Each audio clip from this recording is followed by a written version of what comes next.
Good evening, everyone. Eric Schmidt unveils a plan for the first private space telescope. Hey, maybe he'll find the aliens finally. A list of the launches and landing Ars Technica is most excited about this year. A private equity deal shows just how far old space, as we know it, has fallen. A list of the top EU launch companies to watch for this year. And will faster, better, cheaper morph into innovative, affordable, and expedited under Jared Isaacman? This and our special guest, the space elevator guy himself, Michael Laine. From the news desk at the Center for Space Commerce and Finance, my name is Thomas Andrew Olson, and this is Quantity.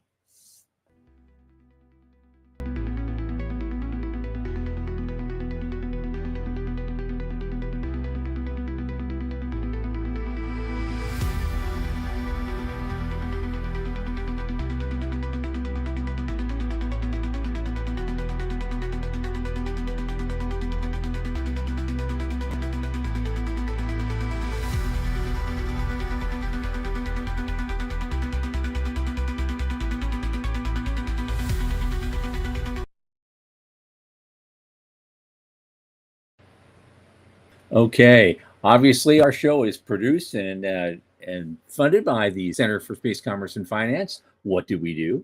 We champion and strengthen emerging space startups and space adjacent enterprises worldwide through advisory, access, and advocacy. Our pitch events and world-class boot camps for startups fortify them to be better investor ready. Now, a lot of our work, especially this show, is supported by our listeners and fans like you. Remember, the Center is a 501c3 nonprofit. So just go to our website, cscf.space/support. Click that donate button and drop something in the tip jar. Thank you so much for all your help. Now, with us tonight, in lieu of our guest, who's usually here with us, he's coming in soon.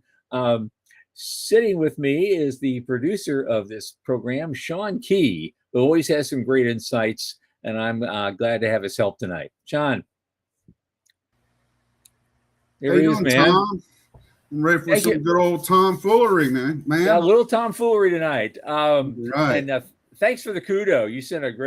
Posted a great thing on LinkedIn this afternoon about the Center. I really appreciate that. I think you guys at the Center do great work. I think it needs to be highlighted more, spoken about more. I mean, yeah, there's plenty of groups that are cheerleaders, but there's not that many groups that get out there and get in the ditches and help these people get out of the garage. And that's what you guys do. And I think we need to shout it to the rafters. So. I'll tell you what, in 16 years, we've introduced 98 companies to the world, and over a third of them have gotten some awards or funding of some kind. And amongst one of our poster children is a little company called Spire. You may have heard of that. Yeah. And I don't know if it's the Lord's work that you're doing, but you're doing a great job, my man. Yep. And we want to do even more this year. I may have some announcements in a couple of months. I just had a great talk with one of my best space friends, Jenna Stone, out in Texas, and we're working on a proposal. And when that flies, I'm going to be here to tell everyone all about it. You'll hear it here first. Right. Excellent. Yep.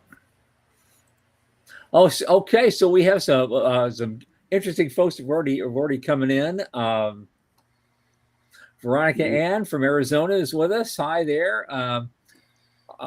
Lady Rocket is with us. Eva Blaisdell from Copernic Space Investors and Community. So that's a rare thing, and love to have you.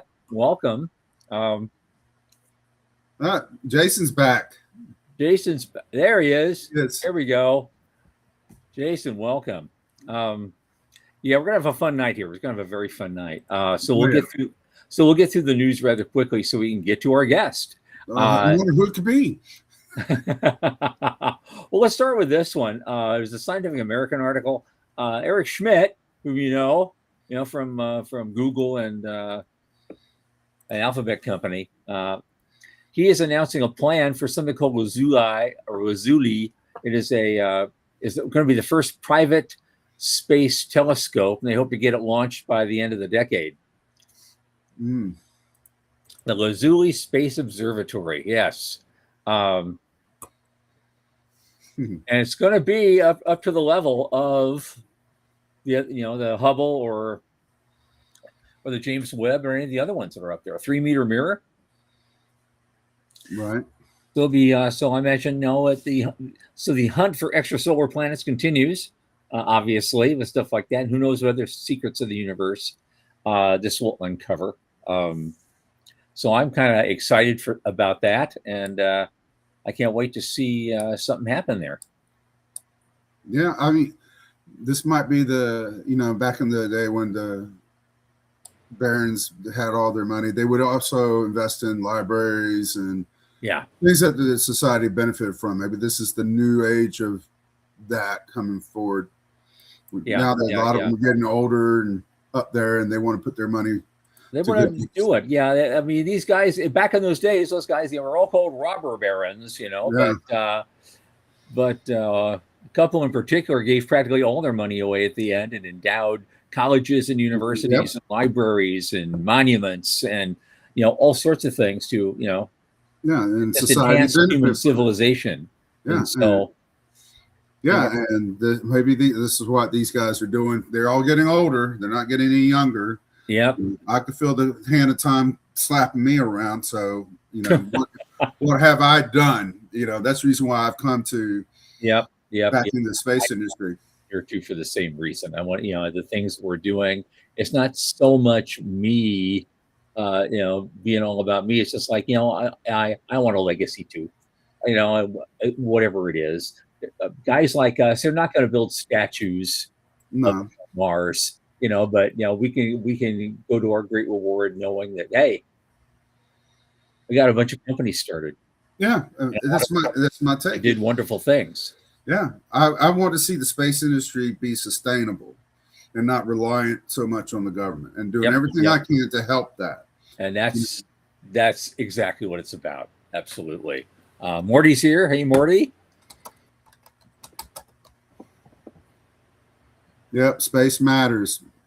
It does. Yeah, Dr. David Lewison has a great quote about that. And it's basically, our prosperity is going to be through space. Yep.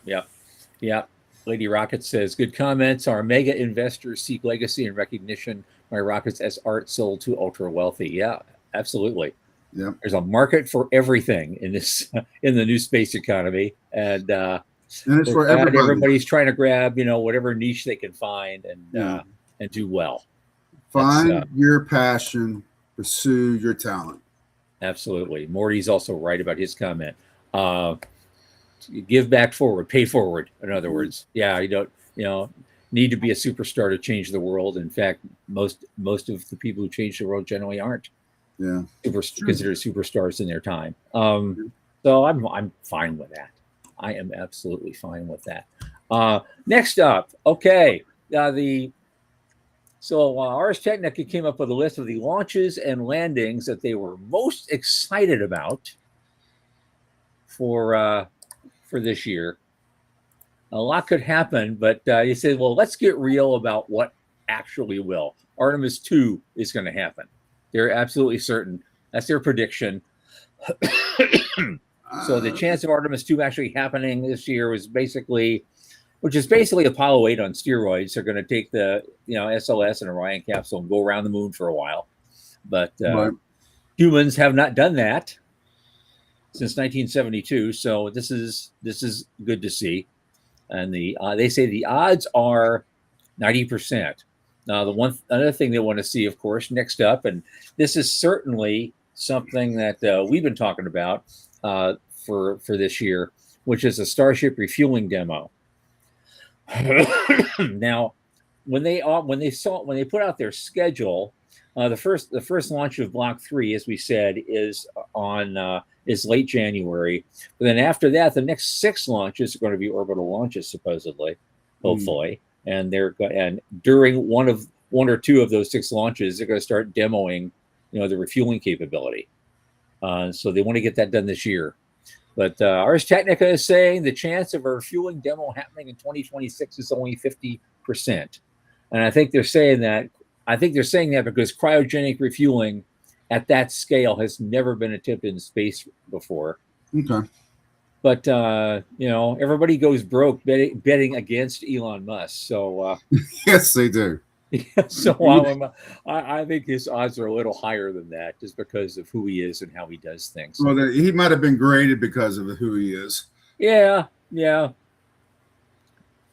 And so obviously they want to do a catch of Starship, which would be basically it's 100% reusable now, because the last flights they've done has always been, we caught a couple of the boosters, but we just splashed the upper stage in the middle of the Indian Ocean.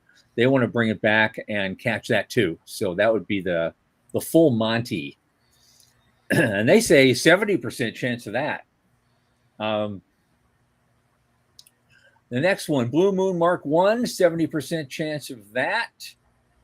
And they're just finishing up the assembly right now, and they're going to ship it to Houston for environmental testing. Then it's going to go back to the Cape to fly on top of the New Glenn.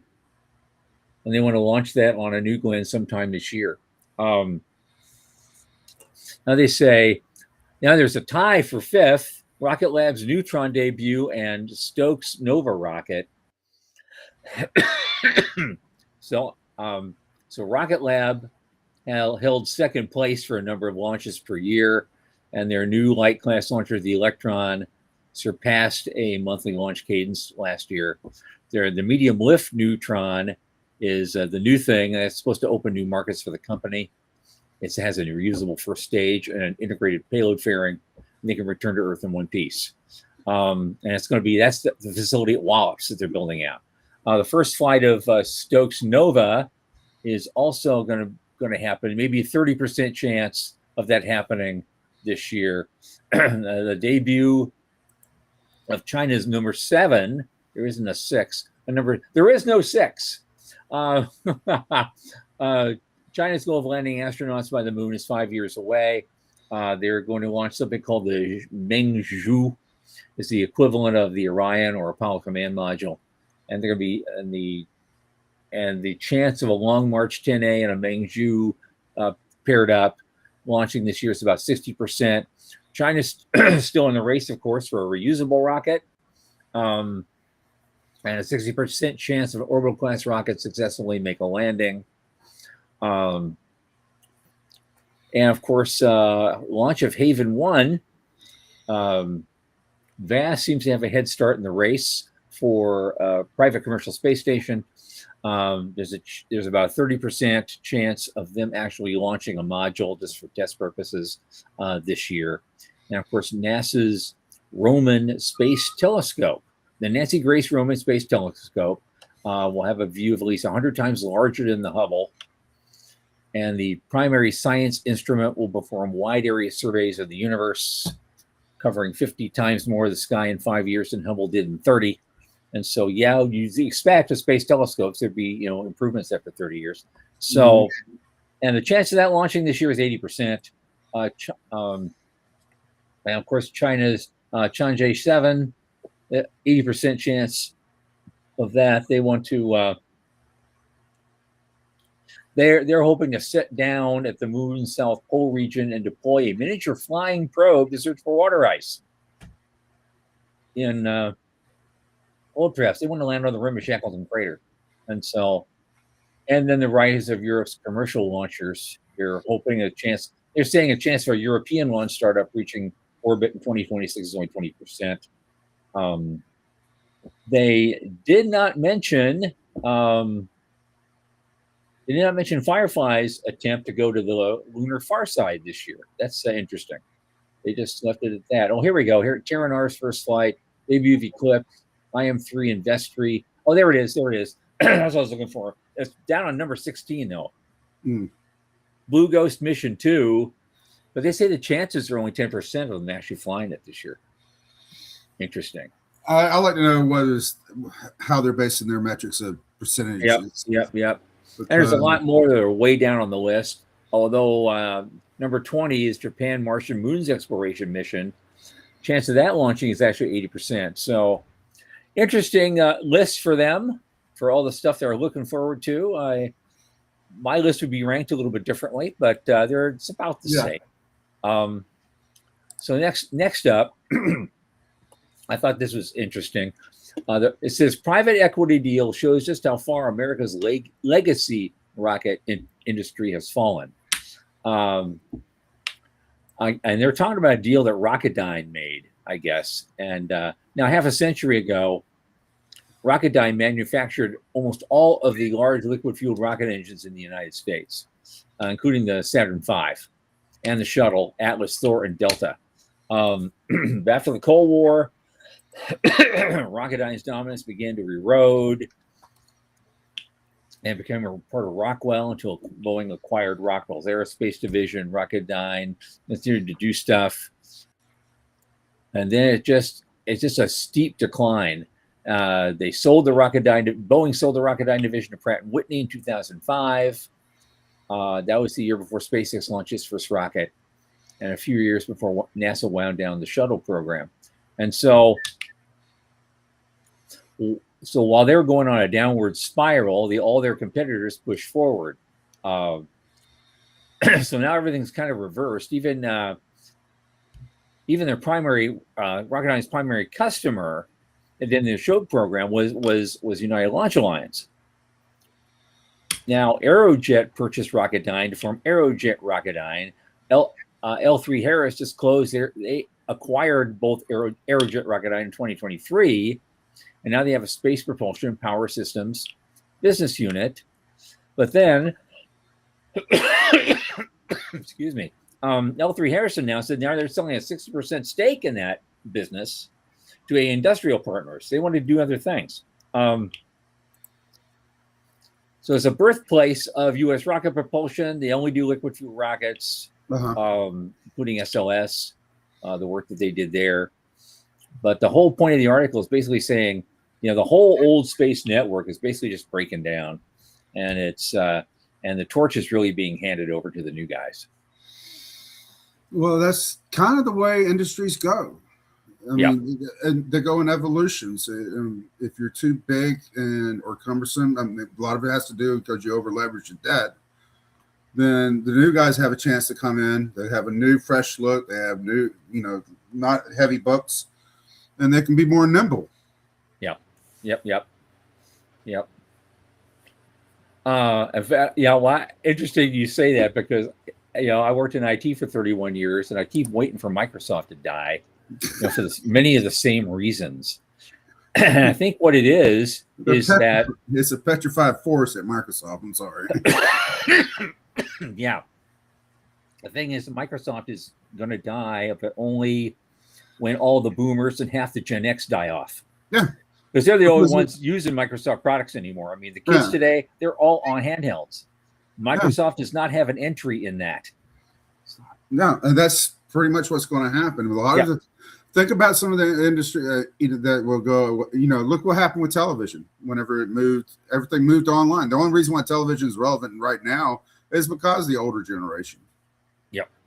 So once they die off, television is pretty much doomed. It's just going to be all online. Yep. Oh, who just said that? Where is she? Oh, yeah, Veronica said, well, as long as they have replacements before they halt operations of any project. Yeah. She would know. Yeah. having put a lot of science payloads onto space shuttles in her career, she would know about that problem. What do you mean I need this? Yeah. We just shut replacement. Yeah. What? You gotta be kidding me. Yep. All right. We got just a couple more minutes before we bring this mystery guest on. Yeah, the mystery guest. Right. Okay. Well, what else we got? And that is a slow news day today. There's some European launch companies to watch in 2025. I'm not going to go into great detail about them because you can post the link and they can go look this up. It's they're kind of interesting because there's stuff I haven't heard of. Well, I wanted them to get more than 6 launches. Yeah. I mean, Ariane Group, I've heard of that one. Yeah, duh. But Avio, I really don't know them very much. They have a Vega C rocket after being grounded after 2 years for equipment failure in 22. Izar Aerospace, I guess there's been many years of anticipation for that. And they're supposed to be the first Euro launch provider to conduct a launch of privately developed European rockets capable of reaching orbit. Hey, well, that'd be good for them to have. Bayern Chemie Moraba. I guess that's a hybrid. Moraba is from DLR, whom I know of, but they're doing some Red Kite booster with these other group. T-Minus Engineering, they're a new player based out of the Netherlands. Right. Space Forest is a new company built out of Poland. They've had a couple of failures of launches, but they keep going back to the drawing board. PLD Space, they finally appear to be close. They're close to an inaugural flight of their rocket, and they're going to be launching out of Guyana. Maya Space, Skyrora. Now, Skyrora is actually one of our poster kids. Skyrora won a New Space BPC in 2018 or 19. And so they're still at it. So good for them. A company called Latitude. They have a 2-stage Zephyr rocket. They were surprisingly short on hardware milestones in 2025, but hopefully this year will be the year. High Impulse is another one. And then there's some honorable mentions like Orbex, Rocket Factory, Augsburg, Hyperspace, and B2 Space. And so they are really working hard to develop an independent capacity, which is the point of this article. And again, the last thing I have, we can just put a link up for that really quick. Yep. This is an article in the Space Review about Jared Isaacman's term as NASA administrator and what he might hope to accomplish. But the gist of it is we've had this notion that goes back to the end of the 90s, the Dan Golden era of faster, better, cheaper. And that was always had become kind of a chimera. And we never quite reached its stated goals, even after all this time, to get things done in a good, a successful and quick fashion. And so they're hoping, they've come up with 3 new words to describe what I think Isaacman wants to do, which is innovative, affordable, and expedited. What do you think? They're not catchy, but but they do. I mean, they do label what you want to achieve, but there's no ringing to it. They're just not catchy. But if you succeed where others have failed with catchy words, it doesn't matter if it's catchy. Yeah, yeah, as long as it works. As long as it works. And that's all I got to say about that. Really, it's a great article. I don't want to go into it because we're at 8:23. Yeah, and we want to move on to the good shit. Yeah. So the ninja gas. That's Jason Gall. The ninja gas. That's what we're bringing in. Yeah. My old co-host and good space friend for over 20 years, Michael Laine, President and CEO of LiftPort, has some major announcements he wants to make, and we're going to talk about all things space elevator. He says he's going to try to convince me to join the cult. And so, Kool-Aid ready, buddy. Well, we'll see. We'll just see about that. Michael, come on in, man. Hey, how you doing, man? How's things? Okay.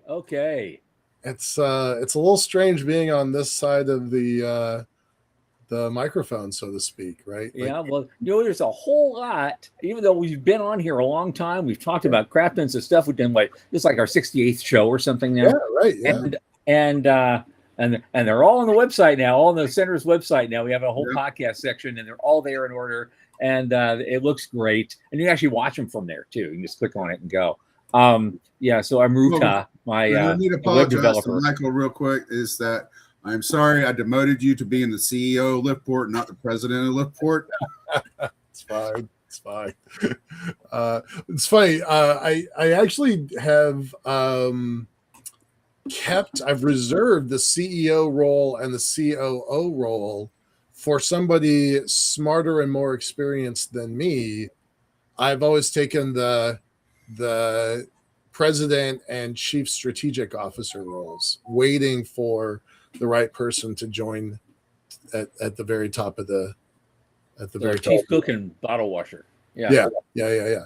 Yep. Yeah, we've never really talked about my project on this show. Like, I'll put it into little snippets here and there, and Right. when Morty is on, I'll do a little bit of compare contrast between the Earth elevator and the Lunar elevator.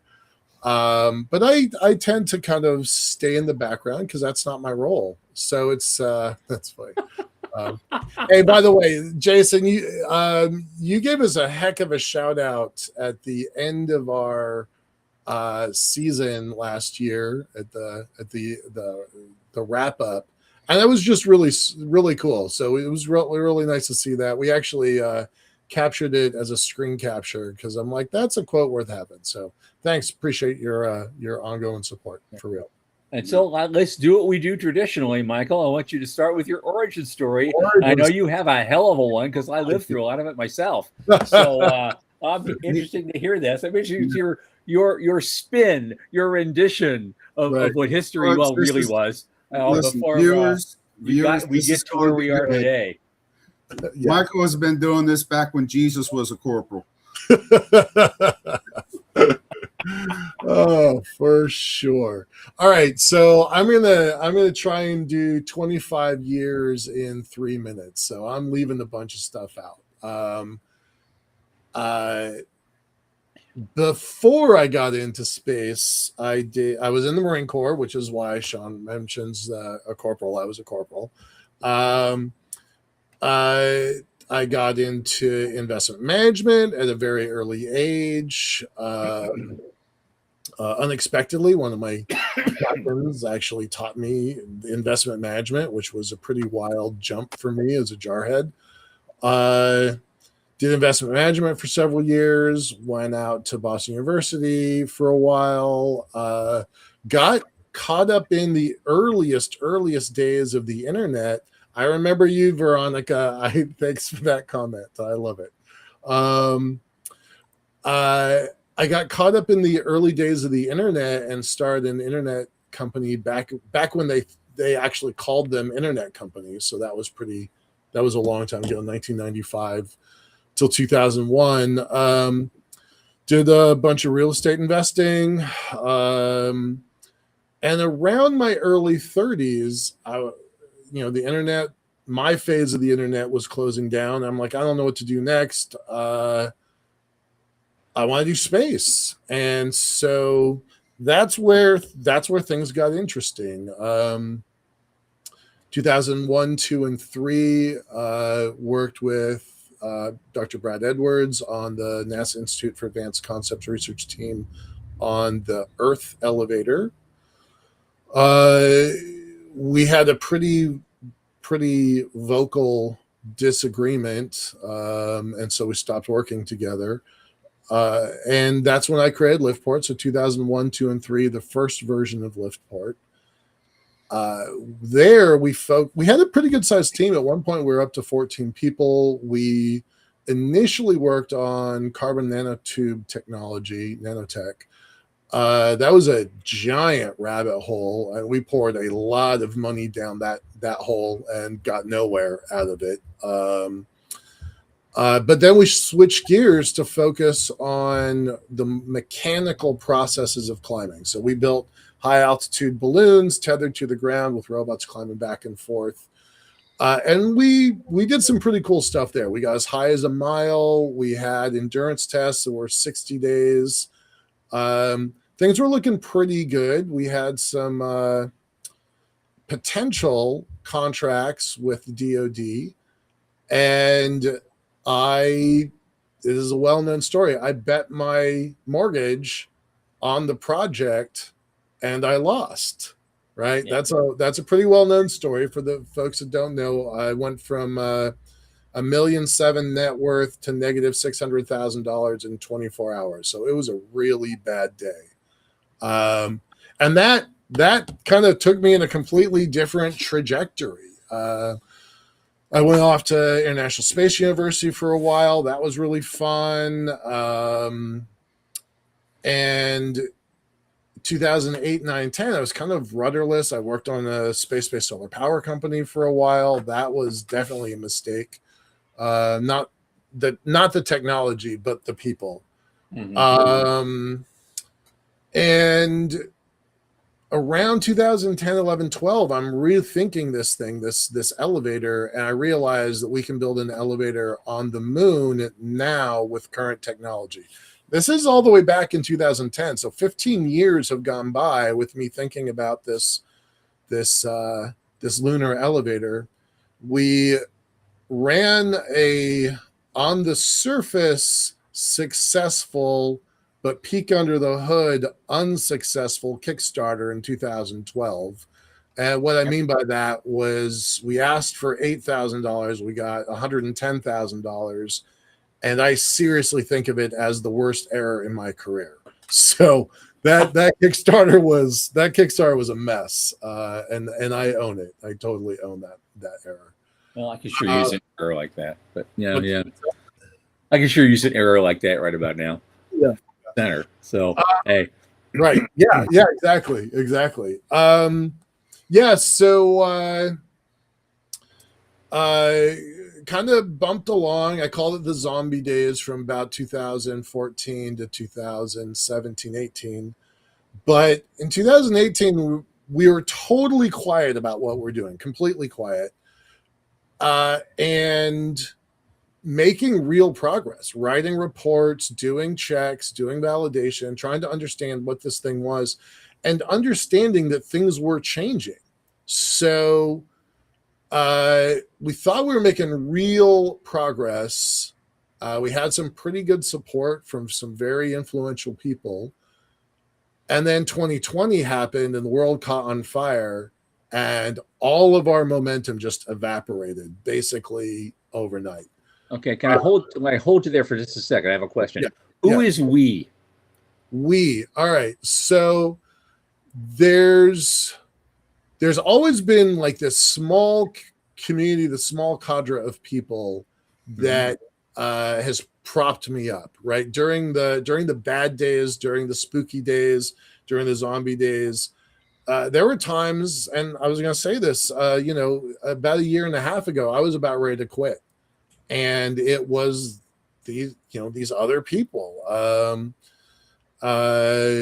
Shout out to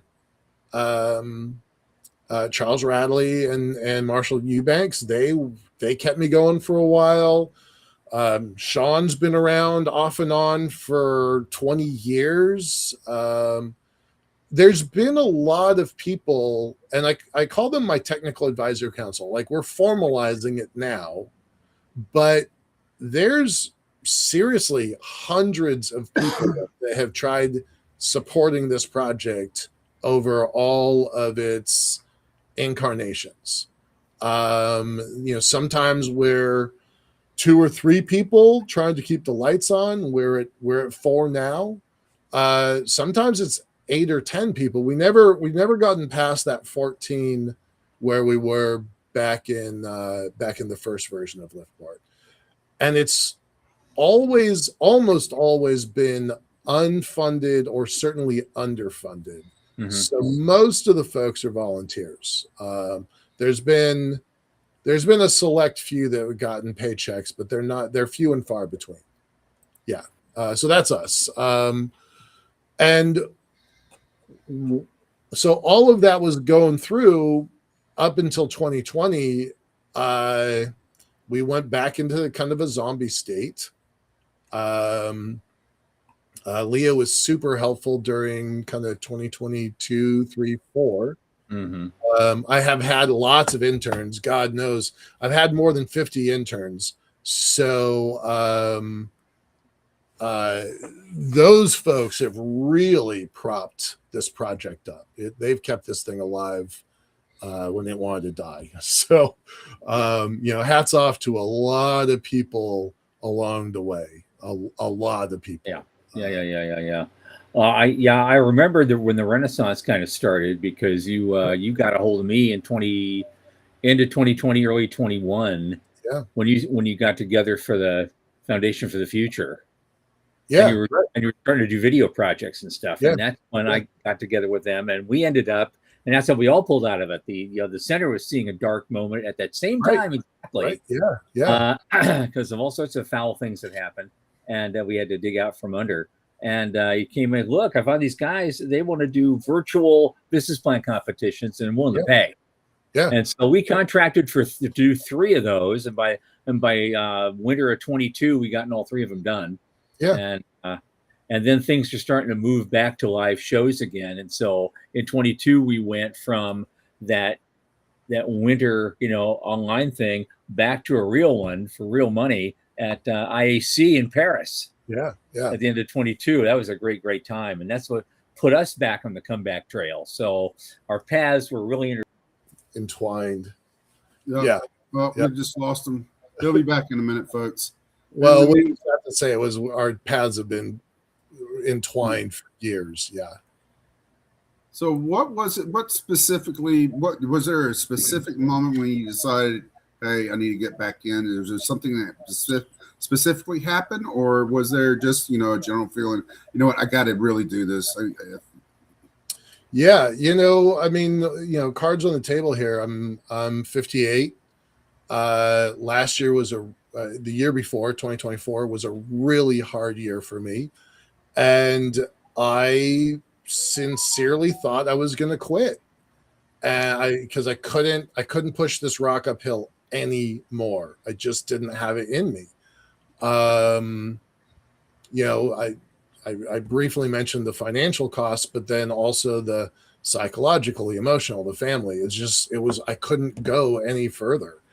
And what I decided to do, this is at the kind of summer into fall of 2024, what I decided to do was just get a bunch of folks together, the we that I just described a second ago, get a bunch of folks together and host a workshop, come up with a new clean sheet design for the elevator, and just release it to the world and be done. Like that's my exit bow, right? That's what I was going to do. Okay. So let's get there. Let's get to that fast forward now to the end of 2025. You got announcements to make. I know there's stuff you want to talk about, dude. Let's get to it. Well, that's the thing, right? Everybody that I talked to 8 people directly, and they all said, don't quit. It's time to build this thing. And so that's what I did over all of 2025, was starting to build a clean sheet redesign of the Lunar elevator, because our old version was 2010. Our baseline, our base architecture was a 15-year-old document. It was wrong. Like every paragraph, every sentence was wrong at some level. That's still a holdover from the 20th century, that stuff. Yeah. And so what's different, right? So, launch costs have come down ridiculously. Like they're a completely different level now. The digital tools that are available now are completely different. We can do so much more than we ever have before on way less money. So that's really important. There's a moon focus of the world. The whole world is aiming back to the moon. And the commercial capabilities, right? The stuff that you and I have been dreaming about for years. There's 7 or 10 space tug companies. There's 6 or 10 space station companies. There's 7 to 12 ISAM, in-space assembly and manufacture and downmass companies.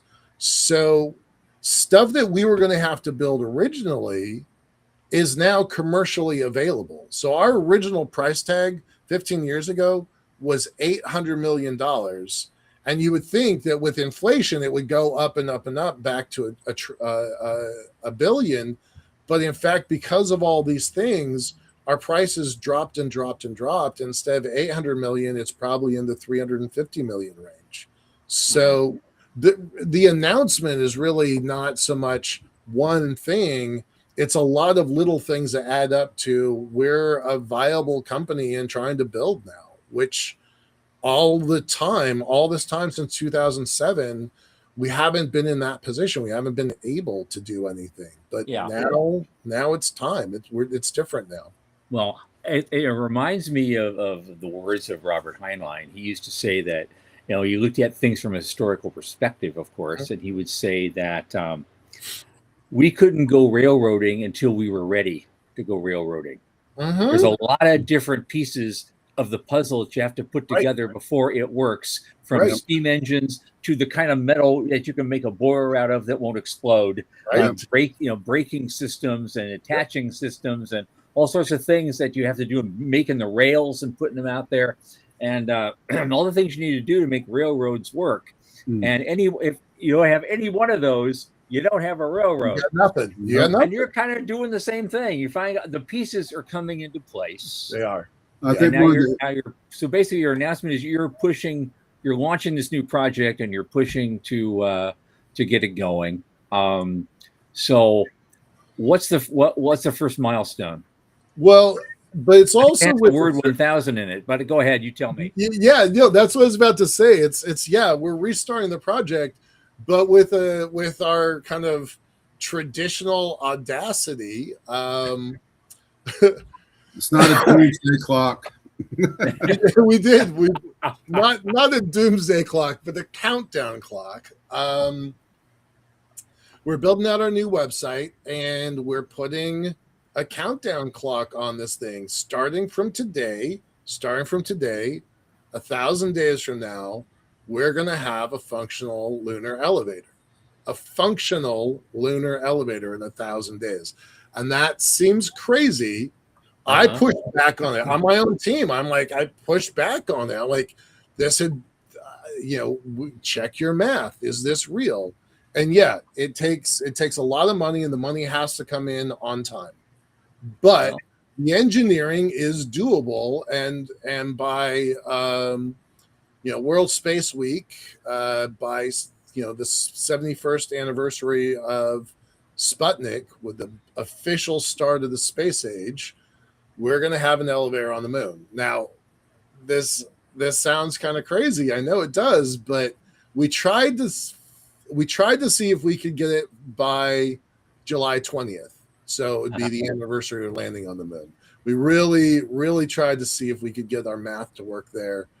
Turns out it's too tight. The timeline's just a little too tight to get us in by July. But by October, we definitely can. And we're going to try for July. We are. We're going to try for a July 20th, 2028 deadline. Okay. But yeah, 1,000 days starting now gets us right to October 4th, 2028. So it's throwing down the gauntlet. It's exciting. It certainly has a way of focusing the mind. Right. Exactly. Exactly.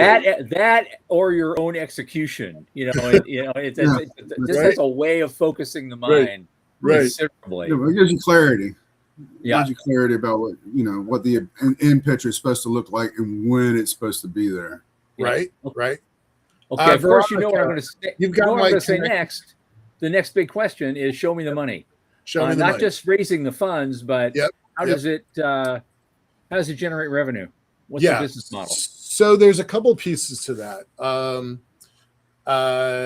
Marty, the countdown's begun. Yes. Veronica, send me your stuff. I know I've connected with you on LinkedIn, but send me a message and I'll talk to you about that. We are putting a team together. There are ways of getting a paycheck, right? That's a surprise to everybody. Because there hasn't been for all this time. So where's the money coming from? I'm in negotiations for about $300,000 in the earliest of seed money. I actually, full disclosure, I thought I was going to get it months ago, and now it looks like it's March. So that's how that feels. Yeah, so, I know you do. You do. Okay. All right. Well, Veronica, I'll put my contact information in here just a second. I've had this address for 20 years now. There you go. Spam. So, what's that? Spam. I get a lot of spam. I really, really do. So we have we've got some venture funds. One's an angel and one's a VC. We have $1 million commitment. $1 million commitment, but they won't be the first million. They will be our so our first level, phase 1 is $5 million. They will be, once we've raised the first 4, they will be the 5th. They will close it out. So we have, I know how that goes. Yeah. So we've got a commitment for that. So you just need 70 more deals like that, and you're done. Yeah, right. Exactly, right. It's that easy, apparently. We have 2 paths that we're going. There's a government-focused path, and there's a private investor path, both of which are viable. The government one is pretty interesting. It's obviously politically motivated. Sure. I made a joke today. Everybody who knows me knows my blue-sided politics, but I made a joke today that I would call it the golden elevator if that's what it took to get funded. Yeah. So, Okay. Well, I was just going to say, offer for a cheap price to put AI data centers on the moon. Sure. Yep. Yeah. Absolutely going to do There's that. $1.5 trillion going into that. You ought to be able to tap into some of that shit. Yeah, there you go. We'll get it. Right. So there's a government component and there's also a private component. And I have a lot of confidence in the private component. There's a lot of folks headed to the moon. And so what we decided to do, and this is how we're generating revenues, is we're creating a chamber of commerce for the moon. So banding together those privately funded companies that are all aiming to orbit the orbital economy and to the lunar economy. And by putting that together, putting these, credentialed, well-respected organizations in the same room together, in the same digital room together, sharing data, that surprisingly is going to generate capital for us, revenues for us. Okay, if that works. I just have an interesting question though, because we just had Hoyt Davidson on the show. Yep. And his buddy who were talking about a similar type of thing, and so it seemed to me you could save some time by working with them. Is that not practical? No, it is. It definitely is, and I've sent the messages to them. Fortunately, we're doing things that are compatible but different. So we actually are going to help each other. I've signed my letter of intent with them. So no, they're definitely allies. I think that they're allies. Yeah. They have more of a port authority model than just a chamber of commerce. Yeah. And to the point where he said, look, if the day comes when we are going to be contracting to build an elevator, we'll go to you. Right. That's directly what Castle Miller said to me. So, no, I think that I think that we've got a deep bench of talent. We've got all the tools. We don't have enough money yet. I'm anticipating that a couple $100,000 in revenue, as well as a couple $100,000 in initial capital. Okay. But we're not going to try to start raising money until March. Okay. I want to put some foundation below us between now and then. So our target is to have 50 organizations within this this network that I just described. 50 is there. And so that gives us a foundation of revenues. And then also formalizing the relationship with our technical advisory council, like putting contracts in place and getting those folks on board. And with those 2 things and one more I haven't described, with those 2 things and one more, we should be in a really good spot to start raising capital. And we'll initially start raising for $5 million. Okay. So you say you got some revenue coming in. Where's that coming from? What's the revenue model in general for the whole thing? It's for the elevator itself, it's a variety of things. Okay. In the immediate side with the Chamber of Commerce, it's really just a subscription model. But what we're looking at in the future is we've identified 4 major client types: academic, civil, defense, and commercial, and 7 nodes along the length of the elevator. You've got the anchor station and the space station on the moon. That's 2. The elevator and the ribbon is 3 and 4. The truss and the space station at L1 is 5 and 6, and then the counterweight at 7. Mm-hmm. So though that matrix of clients and points, there's a lot of things we can sell there. There's a lot of things we can sell there. We're going to sell transportation. Okay. We're going to have, yes, data centers. Data centers were not even in our conversation 2 months ago, right? They weren't, but we'll definitely have them.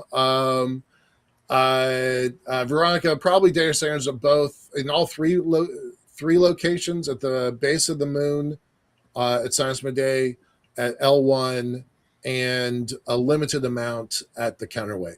Those are all 3 good places for and then, yeah, we're going to have product that climbs back and forth, up and down. What's crazy is on our math, we're looking at 7 trips a month, 2 tons per trip, 12 times a month, almost 170 tons.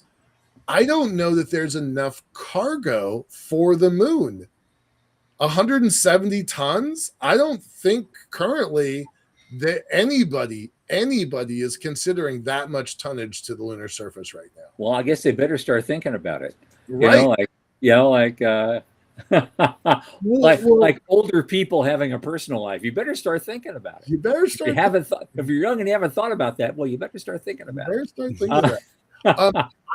I don't think that people have figured out that the L1 point is the key to the solar system, right? The elevator, the more we looked at this thing, the more the elevator was interesting, but it kind of started to fade into the background. Mm-hmm. And the thing that was really interesting was that Lagrange point station.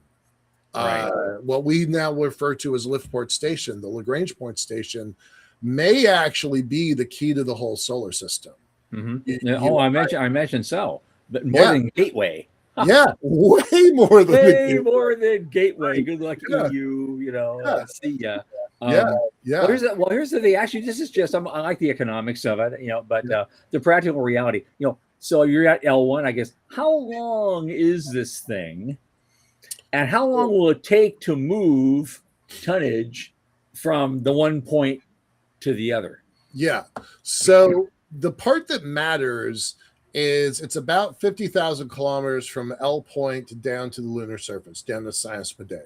We're not going down to the poles. That's kind of like level number 2 or 3 down the road. We're not doing that right away. We can, but we're not doing it first. So you're just going back and forth from Sinus Midday at the equator out to the Lagrange, and that's about 50,000 kilometers. And depending on how fast you go, just give yourself a week. Give yourself a week to make that transit. Mm-hmm. It's a slow process. You're going to be traveling in a space-styled Winnebago, climbing up and down on the ribbon. The string itself is way longer than that. It has to be far enough into Earth's gravity well so that it stays stable. And so it's a question mark of, how big is your countermass? So here's the Earth. How big is your countermass? And how long is the string? Those are ratios. So we tend to think in terms of 250,000 kilometers or so. So 2/3 the distance from the Earth to the moon. Okay. But it's long, but it's very doable. The math is solid. The materials are there. That's a point to make, to really hammer home. The materials are there. We don't have to invent anything. We don't have to create anything. They're all industrial level materials. We have a supplier in mind. We have we're not quite through the down select process, but we're honing in on a supplier. We're a large order, but we're only about 10% of their annual production. So they definitely have capacity for us. Well, here's the thing. It just occurred to me. If you want to get something out of the Golden Dome people, Yeah. you know, versus sending a guy like me over there, because I'm a red guy and I know how to talk to them. I And have so friends for that a are small red, you're not nominal wrong. fee, Right, I'd be yeah, happy to do that for you and take the Sure, lead happy on that. to. But the Yeah. second, because it's an easy sell, Yeah. I'll get Autry to help me. It'll be easy, Right. which is this is the way to beat China Exactly. forever. I've been Exactly. saying that. Forever. I've Once been it's off saying and that. running, everybody in the world will be looking at China going, "Oh, you still use rockets?" You still use rock. In fact, we actually have a document that is titled a China blocking strategy. Absolutely. Yeah. Yep. That's Good. So we're happy to have you as our liaison. Autry has known about this for 10 years. He wrote a book on it. I was quite glad today to hear that he had dropped out of the running for the chief financial officer, because he hasn't been allowed, by his own standards, he hasn't been allowed to be a part of this project. But as soon as he's out of that, I'm hoping he joins our project. Yep. I do. Right. I genuinely hope he joins our project. We could talk about this for another 30 minutes if we had to, but you know what, Michael? We're getting to the end. Yeah. As you know, when we do these shows, and since you're our inaugural, you're fine. The host is finally becoming the guest. So I want to hear it, man. What is your view of what the world looks like in 5 years and in 25 years? Well, certainly there's an elevator on the moon in 5 years, hopefully less than that. We expand from a single seed ribbon to a larger capacity system. We go from 100, 150 tons capacity to maybe 600 tons a year capacity. So, and that, I think, changes everything. Fast forward into 25 years from now, you and I have seen the changes of 25 years. It is hard to predict what 25 years will look like, but I am sure it will have a vast, thriving lunar economy, anchored by the elevator, anchored by that transshipment hub at L1, moving back and forth to Mars, we'll have a cycler at Mars. So I think SpaceX needs our elevator to fulfill their Martian missions. Absolutely. Going back and forth to the asteroids is going to be effortless, and down mass back to Earth, I think that's going to change the lives of everybody from the biotech. And that's a whole nother new business line that needs to be built. So the guys who are doing it are going to have to learn to upscale their operation by a factor of 10. Just size, to get the down mass down. It's going to be that big. Unfortunately, for me to make it another 25 years, I'm going to have to do more investing in biotech than in space elevators. But you know what? After that, hey, we'll see. A little bit of Methuselah research there, longevity research. Yep. Yeah, I like what Jason says. That's where I got to go. Unfortunately, it's just like I'm doing my best, but Jason's got a comment about an unrecognizable future. That's exactly where I'm at. That's pretty much it. Yeah, that's pretty much it. I took a seminar in sci-fi writing from Werner Vigne, of all people. Right. Yeah. And he told me that basically, in the mind of a sci-fi writer, the near future is 5 to 10 years, and the far future is 25. After that, nothing. It's anybody's guess. It could be anything. And so, that's funny because I said that about futurists. Yep. Absolutely. Michael Laine, Renaissance man, you're doing it again. You're launching your elevator project 1,000 days from today. Take a look to see it. Take a look at LiftPort.com. As soon as it is propagated, it will be live with a new website. So the current one is the wrong one. The current one's been there for, 4 years or 5 years. But the new one has the countdown clock on it. So by the time it propagates, that's the countdown happening. Downtown Hampton. Well, obviously we're rooting for you all the way. So, thanks for doing that and being and doing what you do. And we'll be talking about this a lot more in the future. Michael Laine, thanks for being here. Thank you. See ya on Monday. In your usual same bad time and same bad channel on Monday, our guest is space lawyer extraordinaire Kamisha Simmons, and she's going to give us a bunch of updates on. Hopefully, we're going to ask her how she can make it all the legalities happen so Michael can build his lunar elevator without a lot of hassle. And I'm hoping to get that out of her on Monday. But for Michael, for Sean Key, for the news desk at the Center for Space Commerce and Finance, I've been Thomas Andrew Olson. Keep watching the skies. I'll be bat channel, you be bat time.